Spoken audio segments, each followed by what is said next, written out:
이번엔 전략 플러스의 시간입니다. 도움 말씀에 크래프트 테크놀로지스 오기석 에이펙 대표 나와 있습니다. 안녕하십니까? 네, 안녕하십니까. 네, 매번 이렇게 화면에서만 보다가 스튜디오에서 보니까 더 반가운 것 같은데. 네, 저도 반갑습니다. 네, 이번에 이제 FOMC랑 CPI가 다 마무리되면서 네. 아무래도 빅 이벤트들은 한 차례 다 지나간 것 같습니다.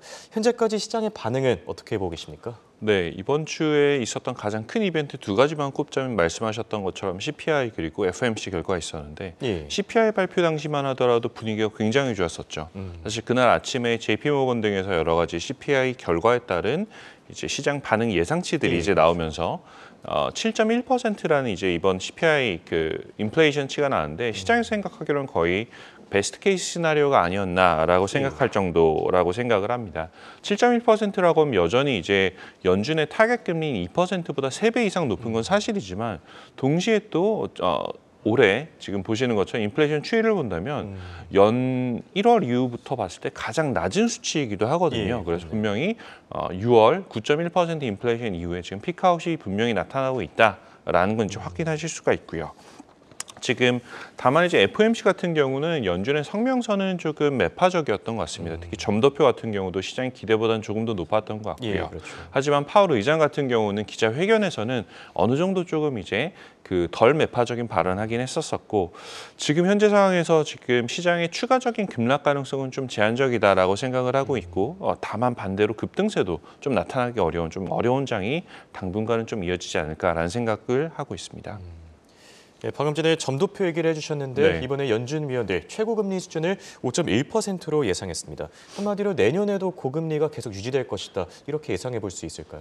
네, 그 5.1%로 예상보다 조금 더 높긴 했지만 사실 시장에서도 한 5% 정도의 내년도 최종 금리를 생각을 하고 있었습니다. 예. 지금 그 연준에서 나오는 점도표와는 달리 이제 CME 페드와치에서 나오는 그 기준금리 선물 지표를 바탕으로 찾아보면 지금 기준금리 선물 같은 경우는 내년 3월에 이제 고점이 4.75에서 5%까지 나올 것이다. 그러니까 예상보다는 지금 점도표보다는 한 0.25% 정도 낮은 그런 상황이라고 보시면 될 것 같고요. 이걸 해석해 본다면 시장에서는 연준보다는 인플레이션에 대한 하락 속도를 조금 더 빠르게 보고 있는 게 아닌가라는 식으로 이제 해석을 할 수도 있고 특히 이제 재미있는 건 내년 3분기 말, 4분기 초부터는 다시 고점까지 도달했던 금리가 인하할 수 있다라고 현재 시장에서는 예측을 하고 있습니다.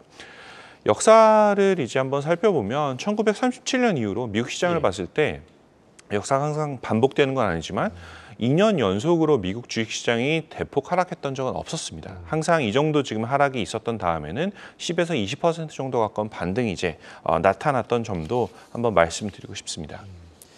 예, 듣기만 해도 그래도 마음이 조금 편해지지 않나 생각이 드는데 네. 이렇게 내년에 희망을 찾아볼 수 있는 포인트들 있다고 한다면 어디서 볼 수 있겠습니까? 우선은 조금은 냉정하게 시장을 봐야 될 필요가 있다라고 생각을 하는 게 지금 CNBC 등에서 보면 글로벌 투자 은행들 이제 내년도 증시 전망치를 다 정리를 해놓거든요. 지금 평균치가 한 4,000선 정도 됩니다.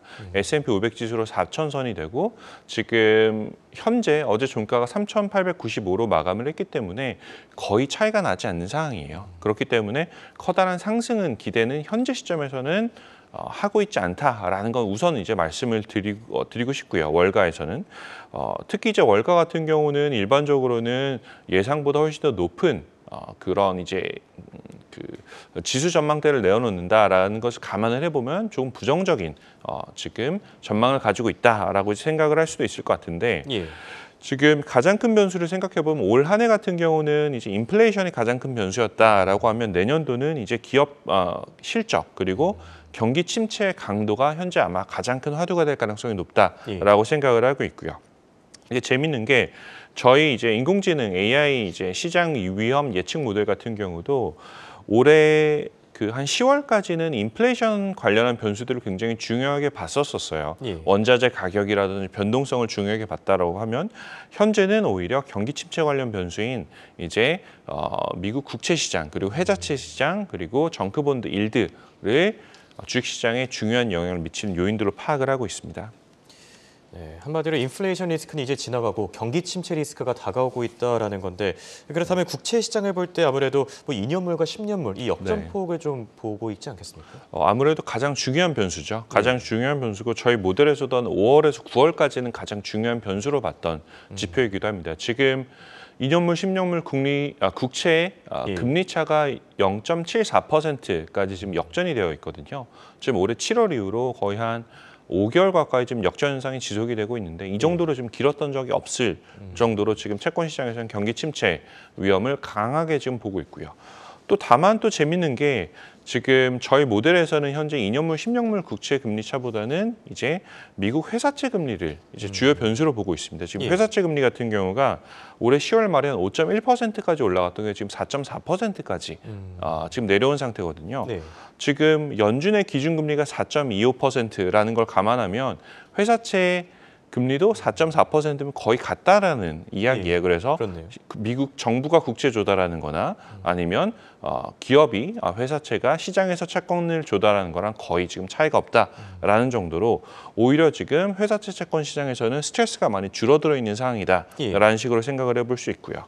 지금 이걸 본다면 지금 미국 회사채에 대해서는 최소한 자금 조달 상황이 경기 침체 우려에도 불구하고 안정적인 상황으로 바뀌고 있다 혹은 회귀했다라는 이야기를 드릴 수가 있고 이렇게 보면 회사채 시장에서 시장을 보시는 전문가분들하고 주식시장 전문가분들하고 다시 한번 또 반대로 시장 방향성을 보고 있는 게 아닌가라는 생각도 한번 해볼 수 있을 것 같습니다. 경기 침체 리스크는 여전하지만 그래도 내년에는 올해보다는 좀 상황이 나아질 것이다라고 판단하시는 것 같은데 이런 상황에서 투자 전략은 어떻게 세워보면 좋겠습니까? 네, 그 12월이 되면 많은 이제 그 하우스들이라고 저희는 보통 하거든요. 예. 이제 은행이나 증권사에서 이제 투자 전략을 많이 내세우고 있는데 내년 상반기 같은 경우는 제 개인적인 견해로는 이제 CPI가 어떻게 줄어드느냐에 따라 CPI 경로에 따라서 연준의 방향성이 흔들릴 가능성은 배제하기 어렵다라는 말씀을 먼저 이제 드리고 싶고요. 그렇기 때문에 사실 상반기에는 방향성이 좀 불확실한 경향성을 좀 보이지 않을까라는 생각을 해보고 있고 다만 하반기 같은 경우는 지금 시장에서 예상하는 것처럼 연준의 금리 인상이 사실 지금 내년 9월, 10월 정도쯤부터 시작이 된다. 금리 인하가 9월 혹은 10월부터 지금 발생할 거다라는 예상이 있는데 혹시라도 그런 인하 속도가 빨라진다라고 하면 하반기부터는 좀 본격적으로 시장이 정상화 혹은 반등에 올라가지 않을까라는 생각을 해보고 있습니다. 그래서 결국은 상저하고 같은 형태로 시장이 움직일 가능성이 있다라는 말씀을 드리고 싶고 지금 여러 가지 이제 변수들 혹은 시점별로 이제 시장이 반응하는 형태가 좀 달라질 거라고 생각을 하고 있는데 만약 내년 3월에 지금 현재 시장에서 예상하는 것처럼 미국 국채 금리가 4.75에서 5%의 고점을 기록한다라고 하면 이제 그때가 어떻게 보면 주식시장 참가자들 입장에서는 이제 더 이상 금리 인상 없구나라는 생각을 할 수 있는 시점이 될 수 있다. 혹은 본격적인 상승 전환의 신호탄이 될 수도 있다라는 지금 희망 섞인 이야기를 좀 드리고 싶고요. 이런 배경에는 사실 그 2020년 코로나 이후 굉장히 급속도로 늘어난 리테일 투자자들의 참가를 좀 말씀드리고 싶어요. 한국 같은 경우도 동학개미, 서학개미 하면서 굉장히 많이 늘어났지만 굉장히 많이 늘어났죠. 네, 미국 같은 경우도 엄청난 수의 신규 투자자들이 시장에 참가하기 시작했거든요. 물론 현재로 보면 성과는 좋지 않으신 편이에요. 지금 올해 2022년 최근에 나온 조사 결과를 보면 미국 주식시장이 한 20% 정도 빠졌는데 S&P 500 기준으로 개인 투자자는 약 30% 가까운 손실을 보셨어요. 평균적으로. 시장보다 좀 안 좋은 그 수익률을 기록하셨는데 그럼에도 불구하고 최근에 이제 설문조사 결과들이 나온 것들이 있는데 보시는 것처럼 그 투자 관련 현재 수준을 유지할 것이다라는 게 65%를 넘고 있고요. 확대할 것이다도 사실 굉장히 높은 수치를 기록을 하고 있어요. 무응답한 분들을 제외를 하면 이제 투자를 하지 않겠다 혹은 투자를 줄일 것이다라는 부분들은 1% 정도밖에 되지 않습니다. 그래서 내년도 시장에 대해서 개인 투자자를 굉장히 큰 관심을 보이고 있다라는 말씀을 좀 말씀을 이제 드리고 싶고 그렇기 때문에 지금 굉장히 중요한 시점이다라고 생각을 하고 있고 이 시점에서 페드가 이번에는 좀 매파적인 발언했지만 다음 이제 FOMC에서는 조금 더 희망찬 혹은 시장을 부양해 줄 수 있는 그런 제스처를 취해준다면 아마 개인 투자자들, 기관 투자자들 둘 다 다시 이제 거기에 대해서 긍정적으로 답하지 않을까 생각을 합니다. 네, 말씀하신 대로 이번 성명서에서는 사실 굉장히 매파적으로 나왔는데 또 제롬 파월 의장이 좀 시장을 달래주는 듯이 완화적인 발언을 내놨죠. 다음 FOMC 회의도 기대가 될 것 같고요.